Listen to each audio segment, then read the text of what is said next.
And I have a right to be a Christian. And nobody's gonna tell me when I catch El Chapo Guzman, who's beheaded many people around the globe, and then you turn around and tell me I gotta accept this. You like your head beheaded?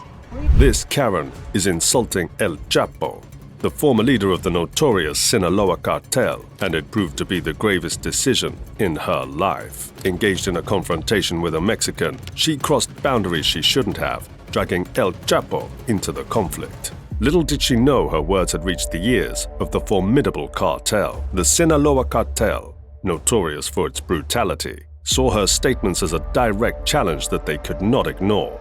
And a week after the incident, this happened. The woman was suddenly forced into a car driving by.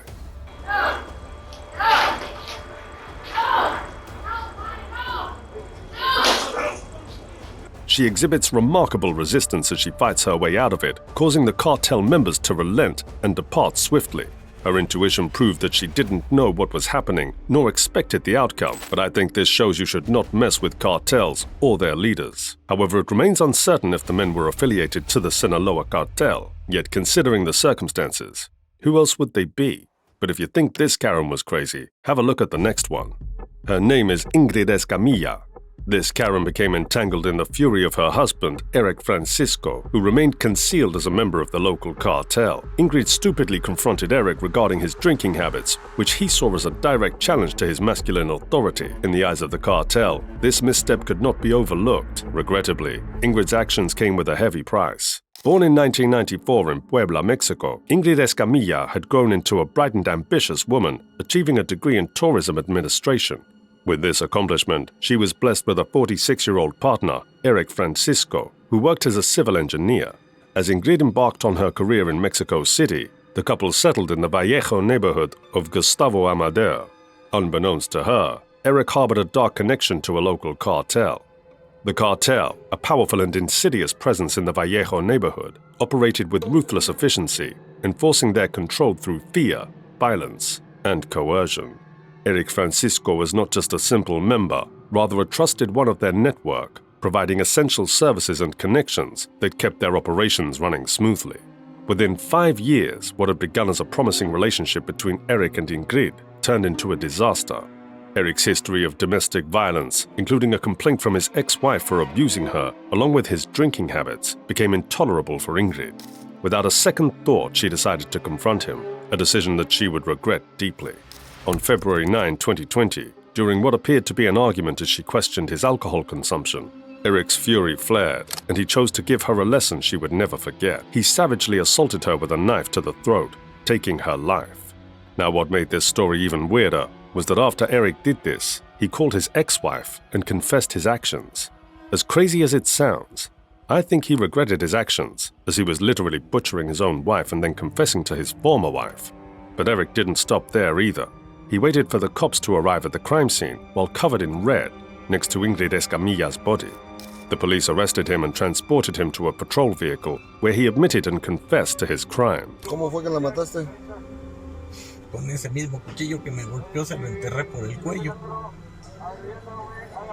¿Y dónde tiraste todas sus partes, sus piezas? Le digo, La carne que le quitaste. le digo que al drenaje. Al drenaje lo aventaste.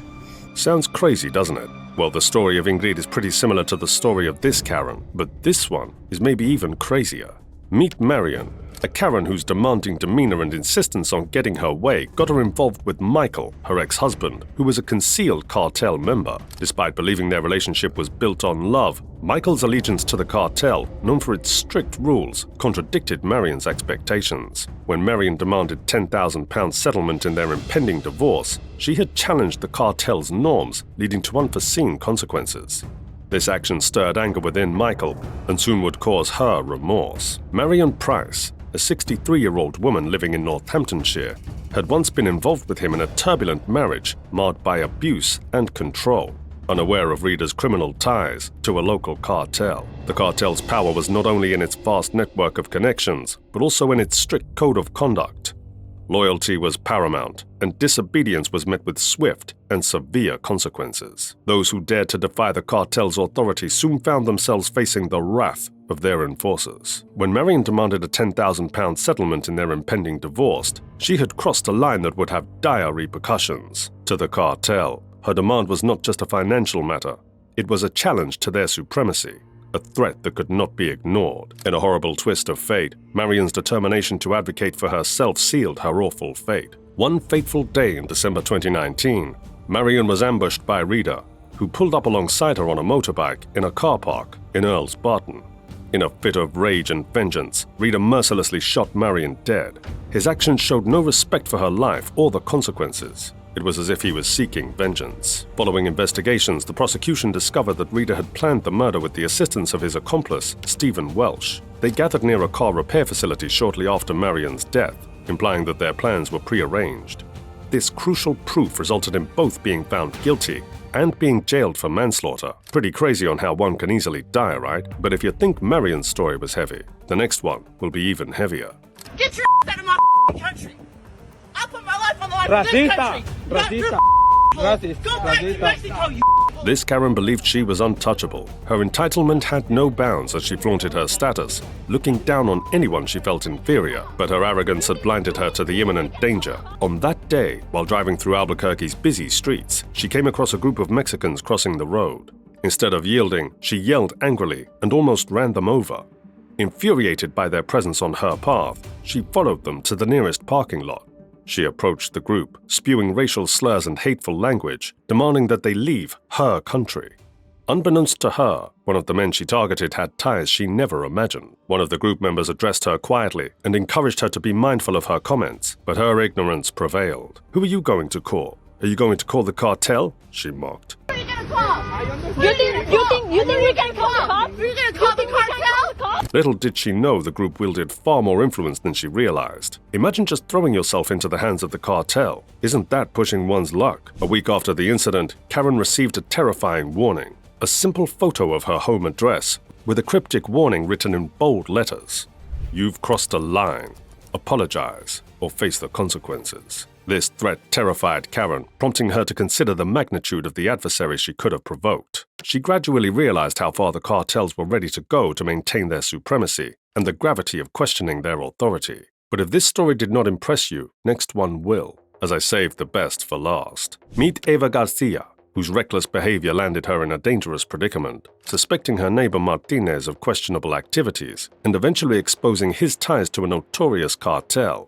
Little did she know that her actions had inspired Martinez's cartel to retaliate in the only manner they knew how, with vicious violence. Born on September 29, 1951, in Port Lavaca, Eva Garcia had moved to Texas when the incident occurred. She was blessed with 6 children, as well as a strong Catholic faith. On the fateful day of October 26, 1996, she was leaving the Mirage Club after dancing and partying. Unbeknownst to her, the cartel was keeping a close eye on her with rage for exposing his connections.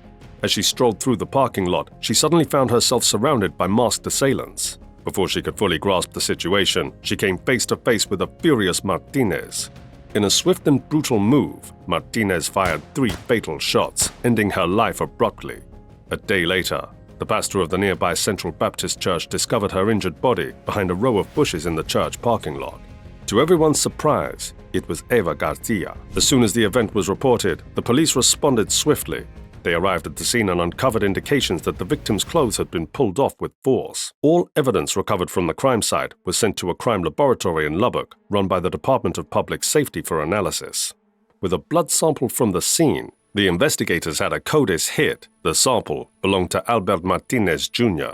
He became the primary suspect and was detained for questioning. During the interrogation, Albert reportedly admitted to the crime and was further implicated when he confessed to beating Ava over the phone while in detention. What a dreadful fate! If only Ava could harness her impulses, how different things might have been.